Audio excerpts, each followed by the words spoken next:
Olá, meus amigos, tudo bem? Vamos continuar aí na nossa batalha para vencer esse concurso do TJ e vamos continuar, é claro, obviamente corrigindo as questões, fazendo as questões juntos. Na tela para vocês a nossa próxima questão, questão número 18, ok?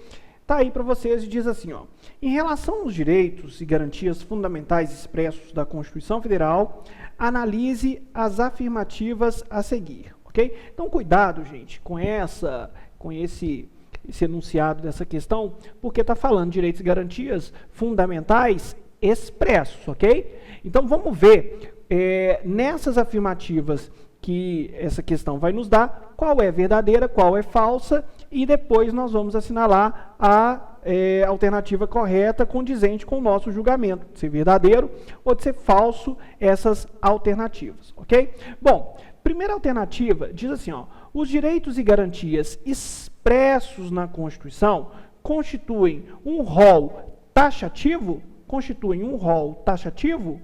Gente, está falso. O rol é exemplificativo, ok? Elas trazem ali normas, ou seja, os direitos e as garantias na Constituição, eles não são taxativos, não são números clausos, são números abertos, ou seja, são normas abertas e são normas que podem ser ali, vários casos, várias situações, podem se encaixar naquela norma. Por isso o rol é exemplificativo e não um rol taxativo, ok? Portanto, essa primeira assertiva está falsa, ok? Vamos para a segunda assertiva. Diz assim, ó: todos os tratados e convenções internacionais de direitos humanos internalizados após a emenda constitucional 45 serão equivalentes às emendas constitucionais. Gente, o problema está aqui, ó, no todos. Nem todos os tratados e convenções internacionais que versam sobre direitos humanos, eles serão emendas constitucionais. De acordo com o artigo 5º, parágrafo 3º da Constituição Federal, para que eles sejam normas constitucionais, eles têm que passar em cada casa do Congresso Nacional 2 vezes e obter dos representantes de cada casa 3/5 dos votos, ok? Então, eles precisam passar pelo crivo do artigo 5º, parágrafo 3º da Constituição, porque se não passarem, ainda que versem sobre direitos humanos, eles não serão emendas constitucionais, ok? Traz aqui para mim, vamos explicar isso, gente? Eu gosto muito de explicar isso assim, ó. Os tratados internacionais que versam sobre direitos humanos, que passarem por cada uma das casas do Congresso Nacional, em reunião, 2 vezes, e obtiver a cada uma dessas reuniões 3/5 dos votos dos respectivos membros, vai ser emenda constitucional. Como é que funciona isso? Funciona da seguinte forma: nós temos no Congresso Nacional 2 casas, certo? Nós temos, o que nós temos? Nós temos a Câmara dos Deputados e o Senado Federal, ok? E aí nós vamos ter uma primeira reunião e uma segunda reunião, ok? Esse tratado internacional que versa sobre direitos humanos, ele tem que passar em 2 reuniões, em cada casa do Congresso Nacional, e obtiver em cada uma dessas casas 3/5 dos votos. Ok? Se não obtiver pelo menos 3/5 dos votos dos respectivos membros, ele não vai ser emenda constitucional. Ainda que seja um tratado internacional que verse sobre direitos humanos, não passou por esse procedimento aqui, ó, não passou por esse procedimento aqui, por exemplo, não obteve a votação suficiente em uma dessas casas, não será emenda constitucional. Agora, se passou em cada uma dessas casas e obteve pelo menos 3/5 dos votos dos respectivos membros, gente, esse Tratado Internacional de Direitos Humanos, ele será emenda constitucional, ele será norma constitucional, e no topo do ordenamento jurídico ele vai ficar aqui, ó, junto com a Constituição, ok?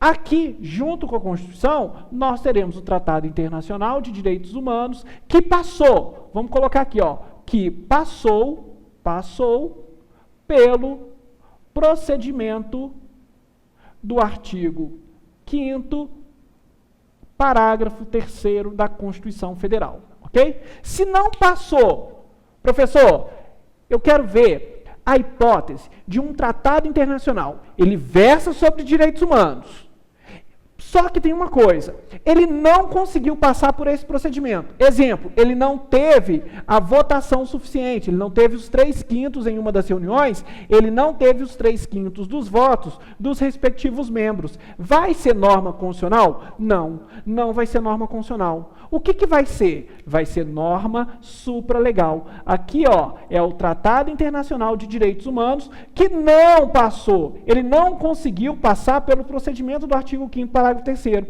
Ele vai ser o quê? Ele vai estar abaixo da Constituição e nós vamos chamá-los de norma supralegal. Por quê? Está acima das leis, porém abaixo da Constituição.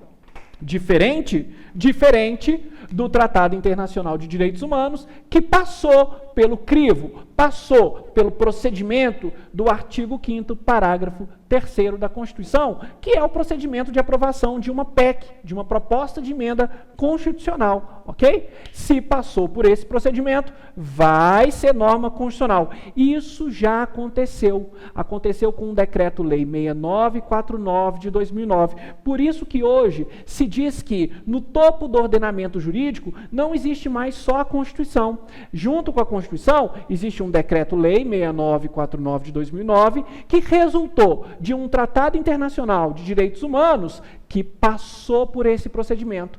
Por isso que se diz que hoje existe um bloco de constitucionalidade. Ok? Lá no ordenamento jurídico, na nossa pirâmide, no topo dela, existe um bloco de constitucionalidade que tem a Constituição mais esse Decreto-Lei 6949 de 2009. Ok? É a Convenção Internacional dos Direitos das Pessoas com Deficiência. Então, resultou de um tratado internacional, passou pelo procedimento do artigo 5º, parágrafo 3º, portanto, virou norma constitucional. Mas a assertiva aí, ó, ela não diz isso. Bota lá, bota na tela.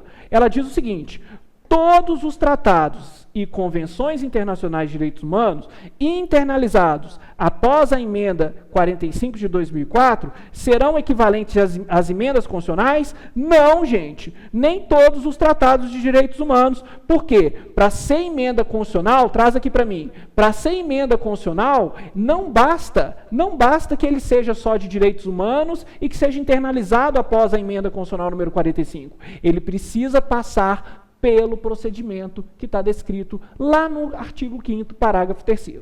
Ok, gente? Isso chove em prova e nós vamos falar disso aqui mais vezes em outras questões, tenho certeza, porque tem sido muito cobrado. Portanto, na questão aí, ó, essa alternativa 2 aqui, ela está falsa, ok? Ela não é verdadeira. Pois bem, vamos continuar. 3. As normas definidoras dos direitos e garantias fundamentais têm aplicação imediata? Verdadeiro, tem aplicação imediata. Ou seja, os direitos e garantias fundamentais trazem normas dotadas de todos os elementos para produzir os seus efeitos, tá, gente? São normas que a gente chama de auto-aplicáveis, ou seja, ela tem todos os elementos para produzir todos os seus efeitos. Portanto, é uma característica dos direitos fundamentais a aplicação imediata. Portanto, a 3 está verdadeira. Então, vamos lá, assinale. Letra A, se somente a afirmativa 2 estiver correta, não é o caso. Se somente a afirmativa 3 estiver correta, opa, é aqui. Somente a afirmativa 3, ela é verdadeira, ela está correta, portanto, resposta correta aí, letra B de bola. Ok, gente? Tudo bem? Então, vamos passar agora para a questão número 19, que traz, ó, um textão, hein? Um texto enorme, que fala justamente sobre isso aqui. Quer ver? Olha só. Professor, essa questão é de juiz. É de juiz, eu não vou fazer prova para juiz. Gente, volto a repetir, nós, aqui do Provário, nós vamos trabalhar com questões com um nível de dificuldade mais elevado, justamente, traz aqui para mim, Nós vamos fazer isso justamente para te preparar para questões mais difíceis. Por quê? Porque a Consulplan, olha, é uma banca que antes tinha uma forma de cobrança bem mais tranquila, bem legalista. Agora não, está trazendo aí, está evoluindo na sua forma de cobrança, está trazendo questões que vão fazer você raciocinar, pensar mais, e aí por isso que a gente trabalha essas questões também, ok? Então, questão 19 na tela aí para vocês. A Constituição da República Federativa do Brasil apresenta um extenso catálogo de direitos e garantias fundamentais. Beleza, verdade. Tanto individuais como coletivos, sendo que tais normas definidoras de direitos e garantias fundamentais têm aplicação imediata por expressa previsão constitucional. Beleza, isso mesmo. O texto constitucional também é claro ao prever que direitos e garantias expressos na Constituição não excluem outros decorrentes do regime dos princípios por ela adotados ou dos tratados internacionais que a República Federativa do Brasil seja parte. Beleza. Por ocasião da promulgação da Emenda Constitucional número 45, em 2004, a Constituição, olha, passou a contar com um parágrafo 3º, no seu artigo 5º, gente, que a gente acabou de falar aqui na questão passada, que apresenta a seguinte redação: os tratados e convenções internacionais sobre direitos humanos que forem aprovados em cada casa do Congresso Nacional, em 2 turnos, por 3/5 dos votos dos respectivos membros, serão equivalentes a quem? A emendas constitucionais. Portanto, elas vão virar Constituição, ok? Logo após a promulgação da Constituição em 1988, o Brasil ratificou diversos tratados internacionais de direitos humanos, dentre os quais se destaca a Convenção Americana de Direitos Humanos, também chamada de Pacto de San José da Costa Rica, São José da Costa Rica, São José da Costa Rica, San José, aí vocês escolhem a maneira de falar, tá? Tratado que foi internalizado no ordenamento jurídico brasileiro pelo Decreto 678 de 92. Sendo certo que sua aprovação não observou o quórum qualificado atualmente previsto pelo artigo 5º, parágrafo 3º da Constituição, mesmo porque tal previsão legal sequer existia, tendo como objeto a Convenção Americana de Direitos Humanos, segundo a recente orientação do STF, assinale a alternativa correta sobre o status jurídico de suas disposições. Então, vem cá, gente. O status jurídico, traz aqui para mim. A questão está versando justamente sobre aquilo que nós acabamos de falar, ok? Se um tratado internacional versar sobre direitos humanos, e passar pelo procedimento do artigo 5º, parágrafo 3º, qual seja, 2 turnos em cada casa do Congresso Nacional e obtiver em cada um desses turnos 3/5 dos votos dos seus respectivos membros, esse tratado internacional vai se tornar emenda constitucional, será equivalente a uma emenda constitucional, portanto se tornou norma constitucional, beleza? Ok. Agora, a Constituição está falando do Pacto de San José da Costa Rica, da Convenção Americana de Direitos Humanos. A Convenção Americana de Direitos Humanos, beleza, é um tratado internacional de direitos humanos que não passou por esse procedimento. E a pergunta da questão é, qual é o status jurídico dessa norma? A gente já viu, o status jurídico dessa norma, desse tratado internacional que, apesar de ter versado, apesar de ter como objeto dele direitos humanos, olha, ele não passou por esse procedimento aqui. Portanto, ele será norma o quê? Supralegal. Vamos ver se são essas, se tem essa alternativa na questão aqui, número 19? Então, vem cá, vem comigo. Olha só. A Convenção Americana, então, ela é status de lei ordinária? Gente, não é lei ordinária, ok? Não é lei ordinária, a gente já viu aqui, porque se fosse lei ordinária, não seria norma supralegal, ok? Não seria norma supralegal. Lei ordinária é aquela que é aprovada por maioria simples, ok? Agora, possui status de lei complementar? Também não. Lei complementar é aquela lei que precisa ser aprovada por maioria absoluta, e aí, gente, não tem nada a ver com o nosso Tratado Internacional de Direitos Humanos. Tem status de lei delegada? Não, gente. Lei delegada são leis elaboradas pelo presidente da República, que solicita essa delegação ao Congresso Nacional. Portanto, olha só, letra D, status de norma supralegal. Veja aqui, traz aqui para mim. Norma supralegal. Olha, não passou pelo procedimento. Foi isso que o enunciado diz para a gente. Não passou pelo procedimento do artigo 5º, parágrafo 3º, mas versa sobre direitos humanos. Onde que vai ficar esse tratado aqui dentro da nossa pirâmide do ordenamento jurídico brasileiro? Vai ficar abaixo da Constituição, porém acima das outras leis. Portanto, norma supralegal. Ok? Volta aí.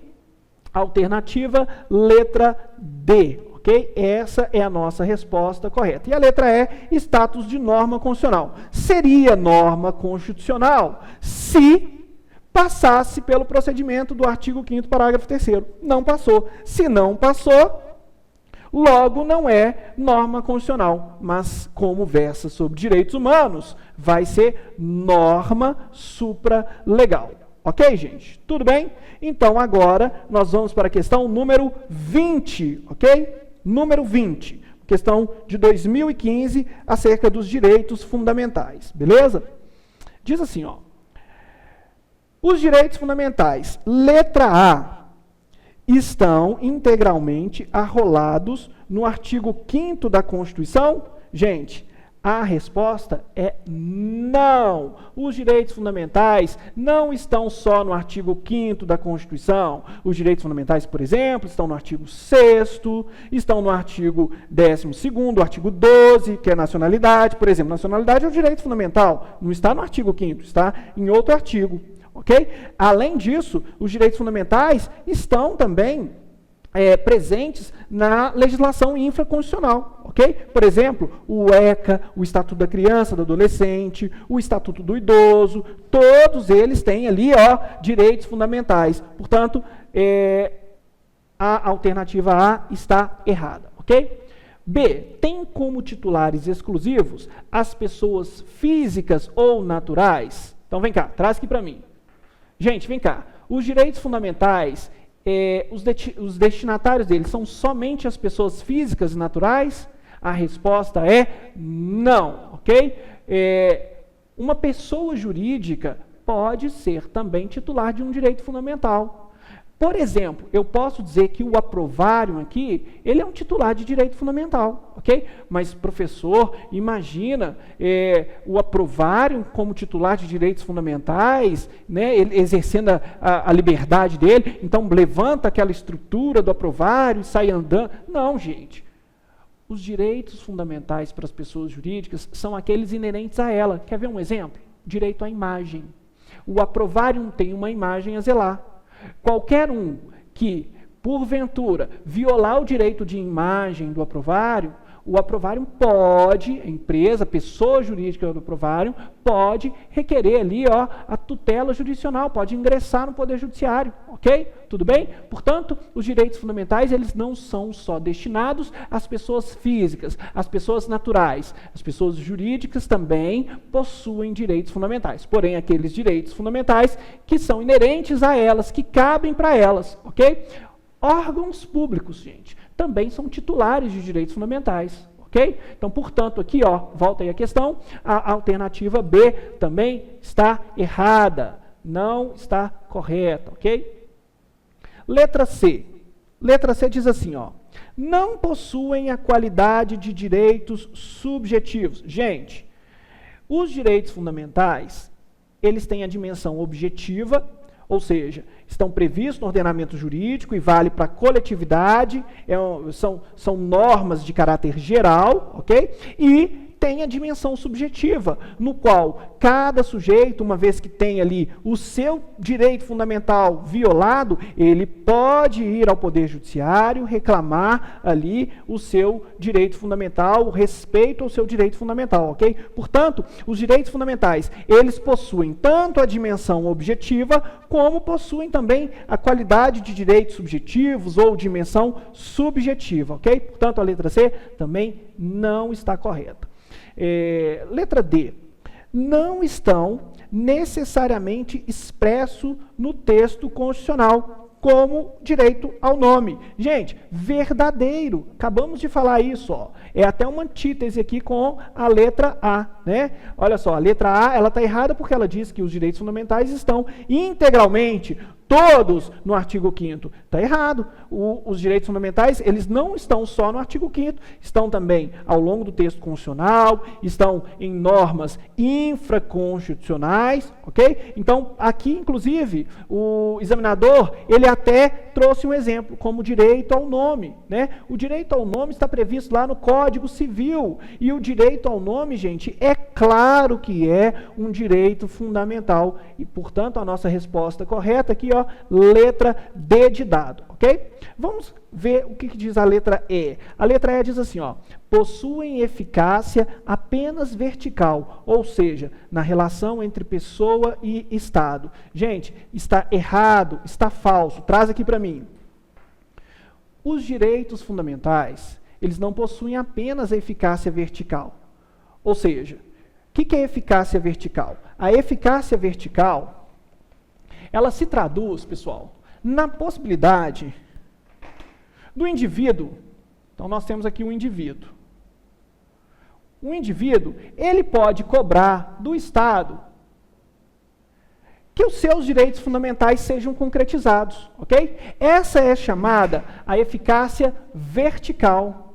Ela vem de cima para baixo, ok? O Estado deve concretizar, deve fazer com que os direitos e garantias fundamentais do indivíduo sejam respeitados, ok? Mas olha só, existe também a chamada eficácia